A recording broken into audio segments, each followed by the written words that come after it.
নমস্কার বন্ধুরা, আজকে চলে আসলাম রুই মাছের তেল দিয়ে একটা দুর্দান্ত রেসিপি শেয়ার করতে। তো চলো রান্নাটা শুরু করা যাক। দেখে নিই কী কী লাগছে।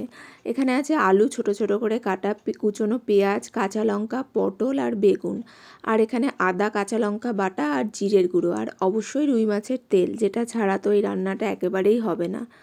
তো চলো রান্নাটা শুরু করা যাক। কড়াইতে অল্প তেল দিয়ে প্রথমে আলুগুলো দিয়ে দেওয়া হলো। এই রান্নাটায় অল্প তেল দিতে হবে, কারণ রুই মাছের তেল থেকে কিন্তু প্রচুর তেল বেরোবে। আর এখানে একটা একটা করে সবজি দিয়ে ভাজতে হবে, সব একেবারে দিয়ে দিলে কিন্তু ঘেটে হয়ে যাবে। প্রথমে আলুটা নুন আর হলুদ দিয়ে হালকা করে ভেজে নিতে হবে। এবার আলুটা কিছুক্ষণ লালচে করে ভাজা হয়ে গেলে এরপর পেঁয়াজ কুচি আর কাঁচা লঙ্কা কুচি একেবারে দিয়ে দিতে হবে।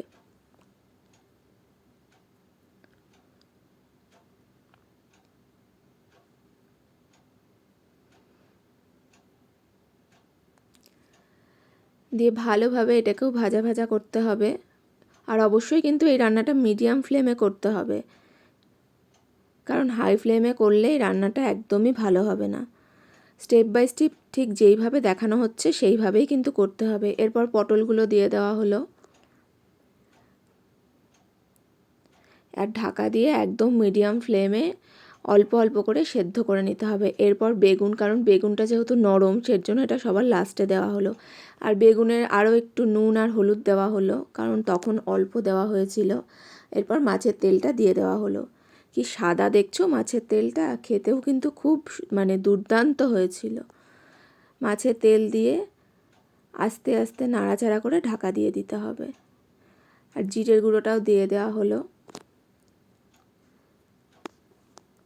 আবারও ঢাকা দিয়ে নাড়াচাড়া করতে হবে।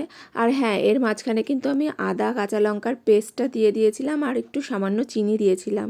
ওইটা ভিডিওটা করা হয়নি, তো আমি মুখেই বলে দিলাম, তোমরা অবশ্যই কিন্তু দিয়ে দেবে। তো মাছের তেলের চচ্চড়িটা প্রায় রেডি হয়ে গেছে। দেখতে পাচ্ছ কতটা তেল বেরিয়েছে, কিন্তু সবজিগুলো কিন্তু একই রকম রয়েছে। সবার শেষে একটু ধনেপাতা কুচি দিয়ে দেওয়া হলো। ব্যাস, মাছের তেল তরকারি একদম রেডি। আর খেতেও কিন্তু এটা খুব দুর্দান্ত লাগে। তোমরা অবশ্যই ট্রাই করবে।